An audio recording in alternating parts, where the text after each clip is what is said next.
Assalamualaikum warahmatullahi ta'ala wabarakatuh.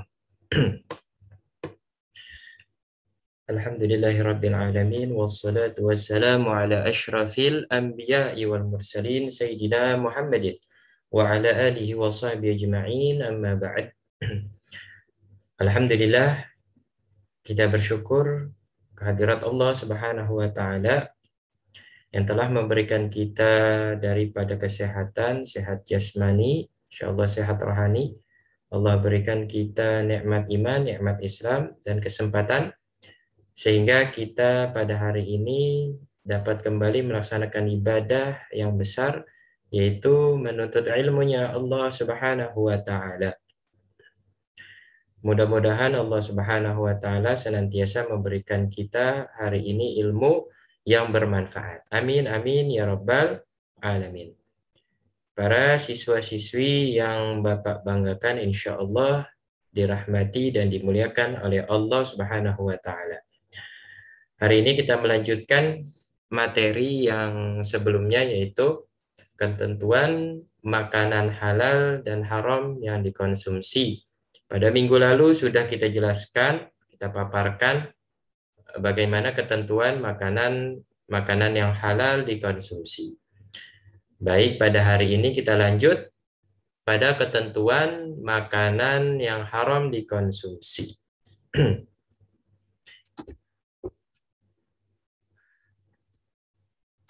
Kembali pada peta konsep yang kemarin ya, tentang makanan. Makanan itu terbagi menjadi dua, ada makanan halal dan makanan haram. Kemarin tentang makanan halal sudah kita bahas, arti makanan halal, hukum makanan halal, macam-macam makanan halal, dan hikmah mengkonsumsi makanan halal. Kita beralih pada pembahasan makanan haram. Begitu juga pada makanan haram, ada arti makanan haram, hukum makanan haram, macam-macam makanan haram, dan hikmah mengkonsumsi makanan haram. Masuk pada arti makanan haram. Apa itu makanan haram? Dan apa pengertian daripada kata haram?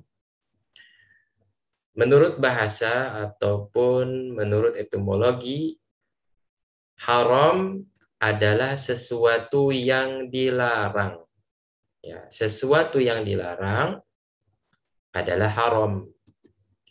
Sedangkan menurut syariat, haram adalah ma talabahu syari' tarkahu talaban jaziman. Apa yang dituntut oleh syariat secara mesti di dalam meninggalkannya. Jadi sesuatu yang syariat menuntutnya secara wajib di dalam meninggalkannya disebut dengan haram. Sedangkan dampak daripada haram itu, kita mengerjakan pekerjaan haram, yuthabu ala tarkihi wa yu'aqabu ala fi'lih. Apa yang dikerjakan mendapatkan dosa dan meninggalkannya mendapatkan pahala. Kenapa ketika meninggalkan yang mendapatkan pahala? Karena di situ kita telah melaksanakan ketakwaan, yaitu meninggalkan apa yang dilarang oleh Allah Subhanahu wa taala. Dengan kita meninggalkan seperkara yang haram, berarti kita masuk dalam ketakwaan. Ya. Bukan hanya mengerjakan pekerjaan yang dituntut oleh Allah Subhanahu wa taala untuk mengerjakannya dalam artian wajib, Allah juga melarang apa yang dilarang oleh Allah, sesuatu yang dilarang oleh Allah Subhanahu wa taala. Kita meninggalkannya dalam artian perkara tersebut adalah haram. Maka makanan haram dapat disimpulkan yaitu adalah makanan atau suatu benda yang haram dikonsumsi oleh manusia, terutama umat Islam, ya, yang dalam artian mukallaf ataupun dituntut dalam sebuah hukum tersebut. Dan apabila tetap mengkonsumsinya, maka ia berdosa. Berarti dia telah menentang, melanggar apa yang telah dilarang oleh Allah Subhanahu wa taala. Maka konsekuensinya ia mendapatkan dosa. Wal billah. Makanan yang diharamkan agama yaitu makanan yang diharamkan di dalam Al-Qur'an dan hadis. Terdapat dalil ataupun petunjuk penjelasan makanan-makanan yang kategorinya adalah haram baik di dalam Al-Qur'an ataupun hadis Nabi Muhammad Shallallahu alaihi wasallam.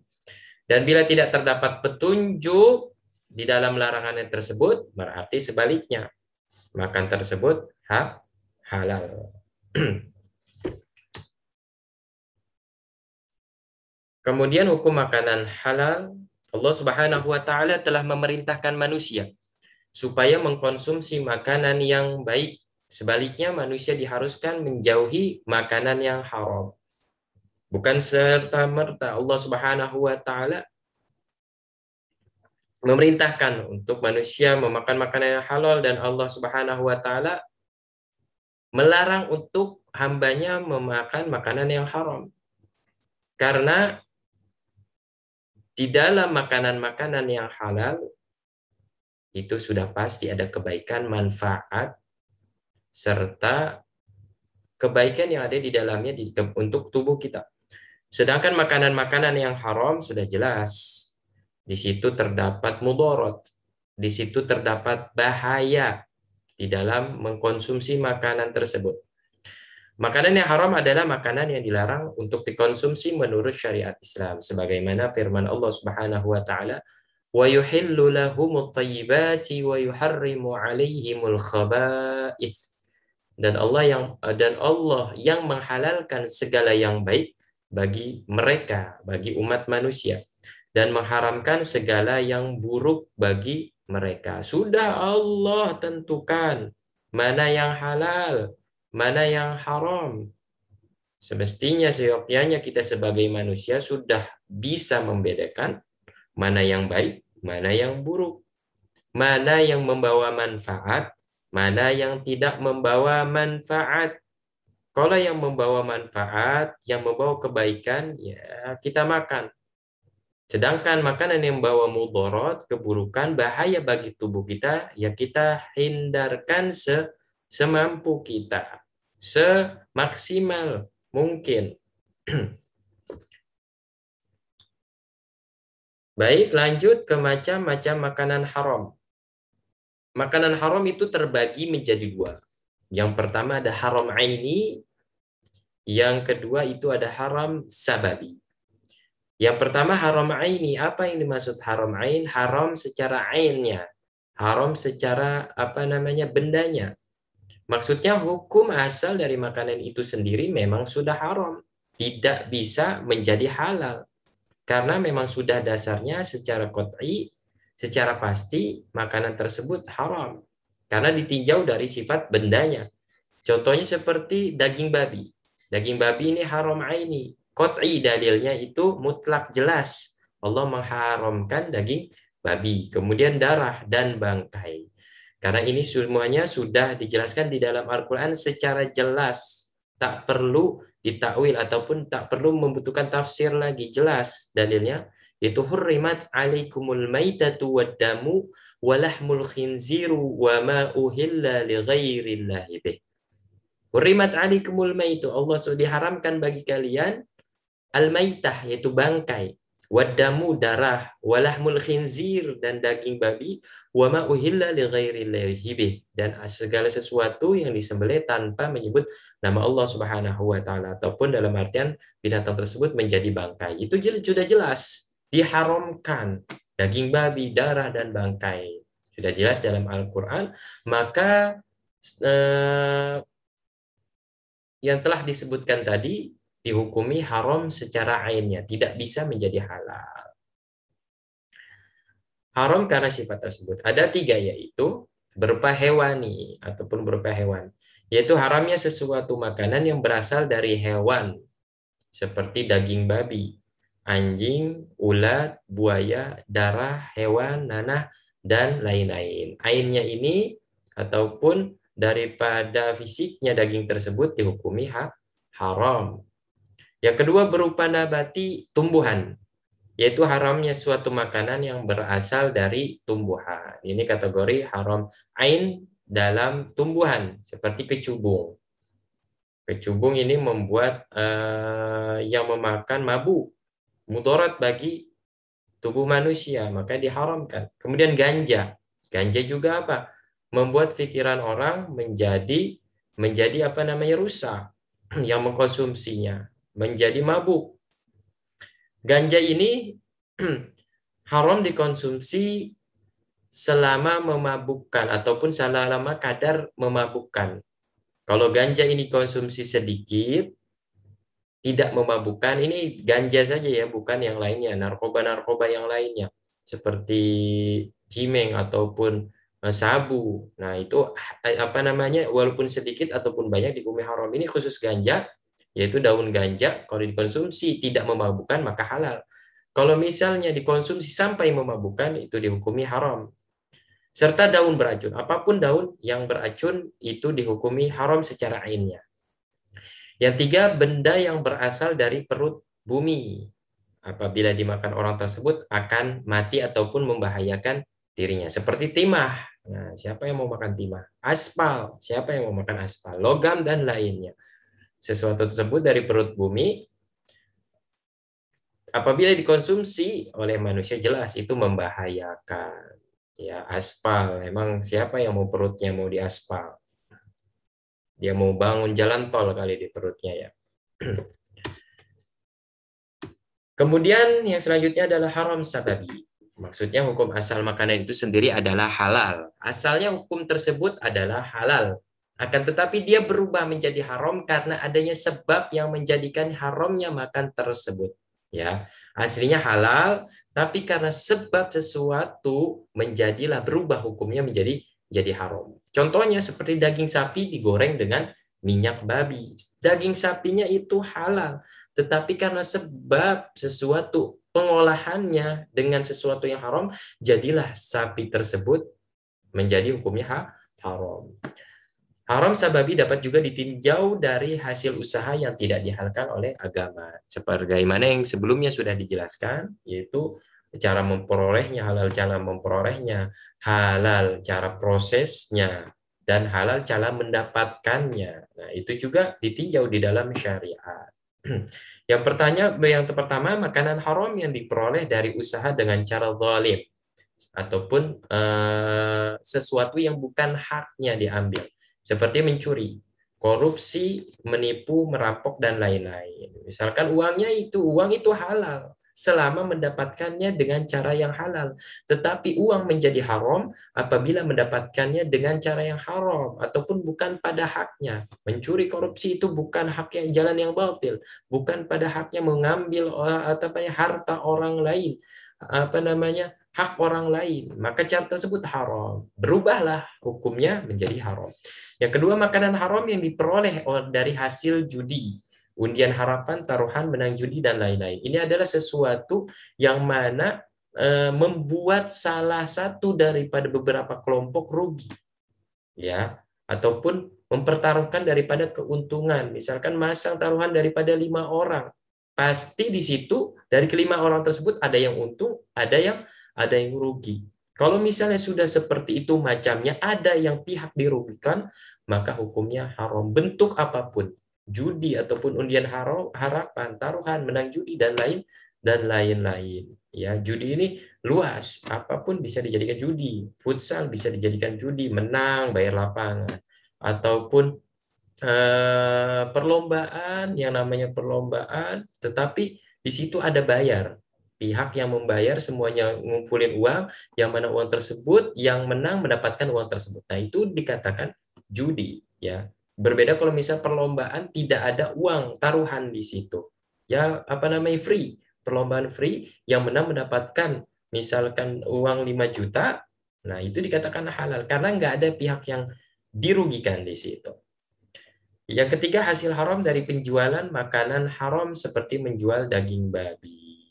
kemudian uangnya digunakan untuk membeli makanan, maka uang tersebut adalah haram. Jual beli hukumnya halal, tetapi karena barang yang dijualnya itu haram, maka jadilah jual belinya haram. Uang yang didapatkan itu adalah haram, ya. Kemudian keempat, hasil haram dari membungakan uang ataupun riba, yaitu menggandakan uang. Hasil penggandaan uang hukumnya haram, sebagaimana yang Allah Subhanahu wa taala firmankan di dalam Al-Qur'an, "Ahallallahu al-bai'a wa harrama riba." Allah Subhanahu wa taala menghalalkan jual beli dan Allah Subhanahu wa taala mengharamkan riba. Riba termasuk adalah dosa yang paling besar ataupun dosa besar. Kemudian ciri-ciri makanan haram. Makanan yang diharamkan memiliki ciri-ciri antara lain. Kita bagi menjadi dua. Yang pertama dalam kategorinya binatang, yang kedua adalah kategorinya selain binatang. Yang pertama pada binatang, kapan binatang itu ketentuan binatang kita hukumi haram? Kapan? Ada 6 ketentuan makanan atau binatang yang hukumnya adalah haram.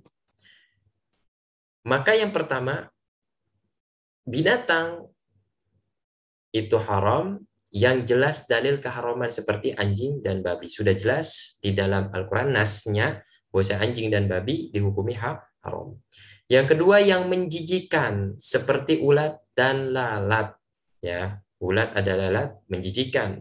Apapun binatang yang kita makan menjijikan, kecoa, ya dalam pikiran manusia yang normal. Kan banyak sekarang otak-otak manusia yang udah nggak normal, makan ulat, makan lalat, makan kecoa, makan apapun yang menjijikan, itu kan di luar normal, ya. Padahal normalnya manusia itu jijik di dalam memakan tersebut. Maka binatang yang menjijikan dihukumi haram. Dan yang ketiga yang memiliki taring, binatang yang memiliki taring daripada binatang buas seperti harimau, apapun yang memiliki taring panjang di dalam menerkam mangsanya itu haram, seperti harimau, singa, serigala, apapun musang yang mungkin ya yang mempunyai taring, ya gitu. Kalian lihat aja, pokoknya binatang yang ada taringnya maka itu adalah haram. Yang keempat yang memiliki cakar, ya memiliki cakar seperti kucing ada cakarnya, musang juga ada cakarnya. Apapun binatang yang ada cakarnya dan cakarnya itu tajam maka dihukumi haram. Dan juga seperti burung yang memiliki cakar. Contohnya apa? Elang, raja wali, apapun binatang misalnya yang mempunyai postur besar dan memiliki cakar maka dihukumi haram. Burung selama tidak mempunyai cakar, ya dihukumi dihukumi halal selama tidak mempunyai cakar. Dan yang ketentuan yang kelima, apa yang dilarang untuk membunuhnya, seperti katak dan burung hudhud. Katak nggak boleh kita membunuh katak karena katak termasuk hewan yang dalam cerita Nabi Ibrahim yaitu membantu meredamkan api yang membakar Nabi Ibrahim. Ya, makanya katak termasuk binatang yang dilarang untuk dibunuh dan haram dimakan karena alasannya di situ binatang yang dilarang untuk membunuhnya seperti burung hudhud. Nah, burung hudhud termasuk burung yang masuk ke surganya Allah Subhanahu wa taala. Ada 10 hewan diantaranya yang masuk ke dalam surga. Di antara burung hudhud, ada ontanya Nabi Su'aib, ontanya Nabi Soleh, kemudian semutnya Nabi Sulaiman, dan diantaranya keledainya Nabi Uzair, ya, dan kemudian ada lagi burung hudhud termasuk yang masuk surga, dan diantara yang lainnya juga ada 10 pokoknya yang masuk ke surga. Dan yang keenam, apa yang sunnah untuk membunuhnya seperti cicak. Nah, membunuh cicak ada 10 kebaikan, 10 atau 20 kebaikan membunuh cicak, tapi bunuhnya tanpa disiksa. Ya sekali pukulan langsung mati, jangan kaki dulu copotin, kepalanya copotin, jari-jari copotin, dimutilasi, disiksa, enggak. Tapi bunuhnya itu langsung, ya sekali pukulan langsung mati. Tikus dan juga begitu juga ular. Nah, ini adalah binatang, ketentuan binatang yang dihukumi haram. Jadi kalau misalnya kalian mau mengkonsumsi seekor binatang, kalian lihat dulu 6 ketentuan ini. Kalau misal masuk dari 6 ketentuan ini, maka binatang tersebut haram. Banyak tuh, seperti binyawak. Banyak orang yang konsumsi binyawak, sedangkan binyawak hukumnya haram. Ya, kodok juga, katak juga banyak yang konsumsi. Kelelawar punya cakar, ya punya taring, ya, haram hukumnya. Dan yang kedua yaitu selain binatang. Ada 3 ketentuan pada selain binatang yang dihukumi haram. Yang pertama kotor, menjijikan, mendatangkan mudarat serta berbahaya bagi tubuh dan kesehatan. Ya, apapun misalkan tanaman yang di situ diteliti menjijikan, mendatangkan mudarat, bahaya, mengandung racun, dihukumi haram. Yang kedua makanan yang mengandung racun. Yang ketiga makanan yang memabukkan. Segala makanan yang memabukkan, yang bisa menghilangkan akal dihukumi haram, seperti khamar, sedikit walau setetes itu dihukumi haram, jelas. Kemudian akibat mengkonsumsi makanan yang haram. Ya. Yang pertama, makanan haram akan merusak kesehatan. Apa yang dikonsumsi orang ke dalam perutnya memiliki hubungan sangat erat dalam kolbunya. Mengkonsumsi makanan haram akan merusak kolbu atau merusak hati dan menjadikannya tidak sehat. Nah, bukan hanya merusak kesehatan tetapi merusak hati, yaitu yang lebih membahayakan. Karena dalam hadis idza saluhat idza fasadat sairu jasadi wa idza saluhat sairul jasadi. Ya. Apabila hati ini sudah rusak akibatnya kita mengerjakan dosa, memakan makanan yang haram, maka rusaklah seluruh anggota badannya. Apabila hati ini bagus, suci, bersih, maka bersihlah ataupun baiklah seluruh anggota tubuh ini. Maka sumbernya ini dari hati. Ya, kalau hati bersih, jiwa bersih, hidup pun akan tenang. Tapi kalau kotor, jiwa pun hidup pun akan susah. Karena hati kalau sudah kotor, bisa ngelihat orang lain dengki, iri, hasut, timbullah dendam, segala hal, marah di situ daripada hati. Ya. Dampaknya kalau sudah ke hati, keperasaan, kesenang ataupun bahagia ataupun susah, sedih, itu intinya sumbernya berasal dari hati. Makanan haram bisa merusak hati dan juga merusak daripada anggota tubuh. Yang kedua, doa tidak dikabulkan karena makanan haram menghalangi terkabulnya doa dan diijabahi permohonannya. Dalilnya hadis Nabi Muhammad SAW menyebutkan seorang laki-laki yang telah menempuh perjalanan jauh sehingga rambutnya kusut dan berdebu, yaitu rojulun yutilus safar ash'atha akbara wa yamuddu yadayhi ila sama ya rab wa mat'amuhul haram wa malbasuhul haram wa ghudhiya bil haram kaifa yustajabu lah.